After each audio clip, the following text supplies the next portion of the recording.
Kembali lagi bersama Nanang Ide Rivianto. Pada kesempatan kali ini kita akan membahas mengenai 3 hal.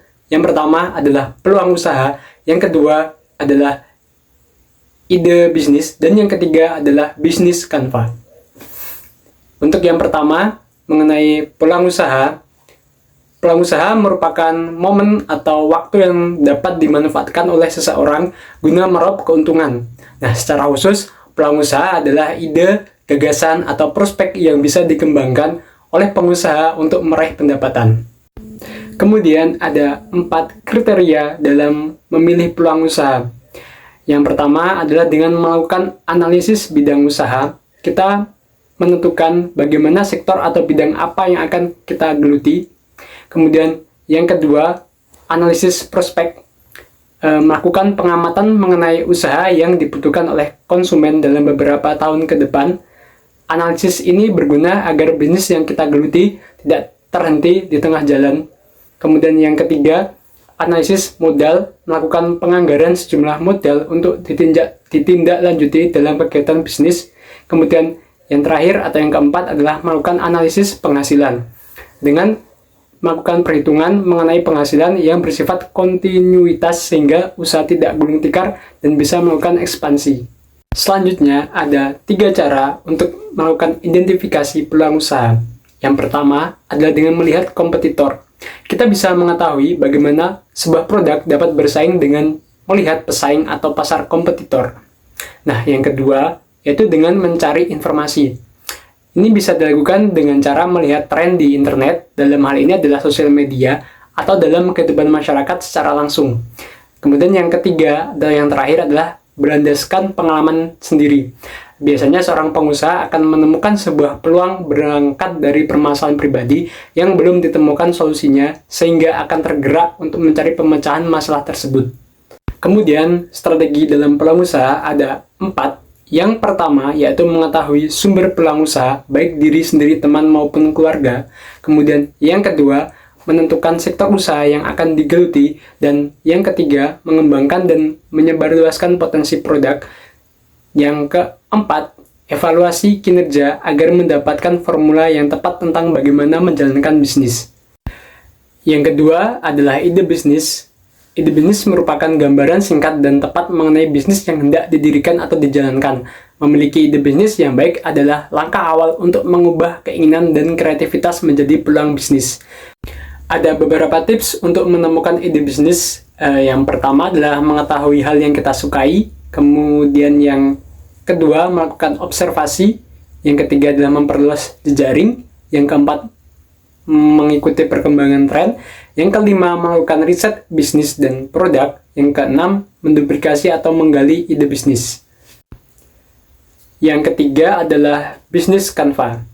Merupakan alat manajemen strategis untuk mendefinisikan serta mengkomunikasikan ide atau konsep bisnis dengan cepat dan mudah.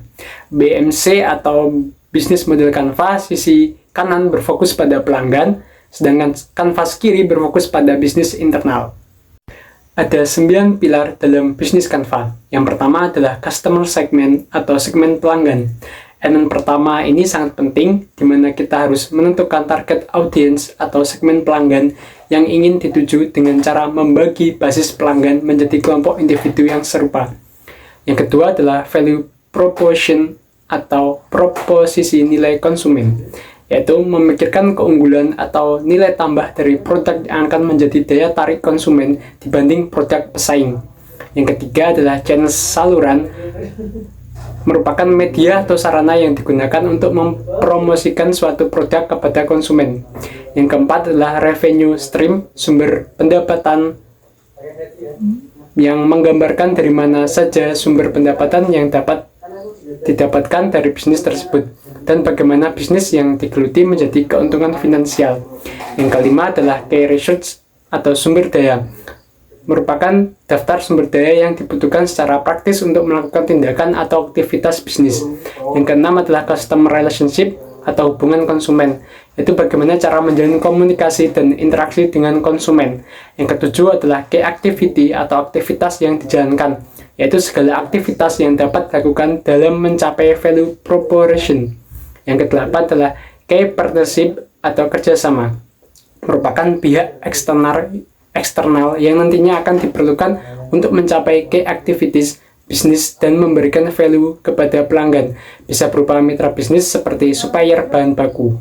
Yang kesembilan adalah cost structure atau struktur biaya. Memetakan biaya untuk operasional bisnis sesuai dengan value proposition yang sudah dibuat. Saya akan memberikan contoh mengenai model bisnis kanvas tentang penggemukan sapi potong. Yang pertama, customer, yaitu rumah potong hewan dan juga soibul kurban. Yang kedua, value proposition, yaitu ternaknya sehat, karkasnya bagus di atas 50%, kemudian bisa menitipkan sapi sampai hari raya kurban, kemudian siap antar sampai tujuan. Yang ketiga, channels, yaitu media promosinya melalui sosial media, Instagram, Facebook, YouTube, dan juga WhatsApp Stories, serta pasar hewan ternak terdekat. Yang keempat, customer relationship-nya itu memberikan pelayanan yang terbaik, bertanggung jawab terhadap ternak sampai di konsumen. Kemudian yang kelima, revenue stream, yaitu dari hasil penjualan ternak, karkas, dan juga kotorannya.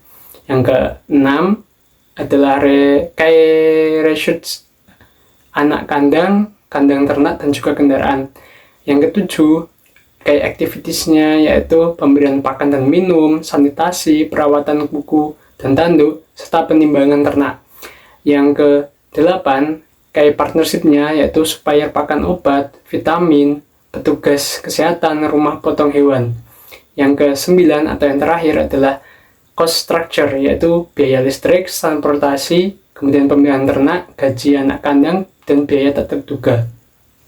Mungkin cukup untuk penjelasan materi kali ini. Sampai ketemu lagi.